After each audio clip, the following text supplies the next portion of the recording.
Kenapa kamu mencintai aku? Tidak semua cinta memiliki alasan yang bisa dijelaskan. Maksudmu? Aku pernah baca, jika kamu mencintai seseorang karena dia mencintaimu, itu bukan cinta, tapi empati. Jika kamu mencintai seseorang karena hartanya, itu juga bukan cinta, tapi hanya tertarik. Terus? Jika kamu mencintai seseorang karena penampilannya, itu juga bukan cinta, tapi obsesi. Terus? Jika kamu mencintai seseorang karena kebaikannya, itu juga bukan cinta, tapi hanya kagum. Apalagi?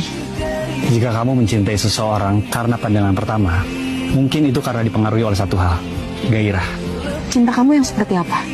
Jika kamu mencintai seseorang, tapi kamu bingung kenapa kamu mencintainya, bisa dipastikan kamu benar-benar mencintainya. Dasar Ustaz Sweety, jelasin soal cinta panjang banget.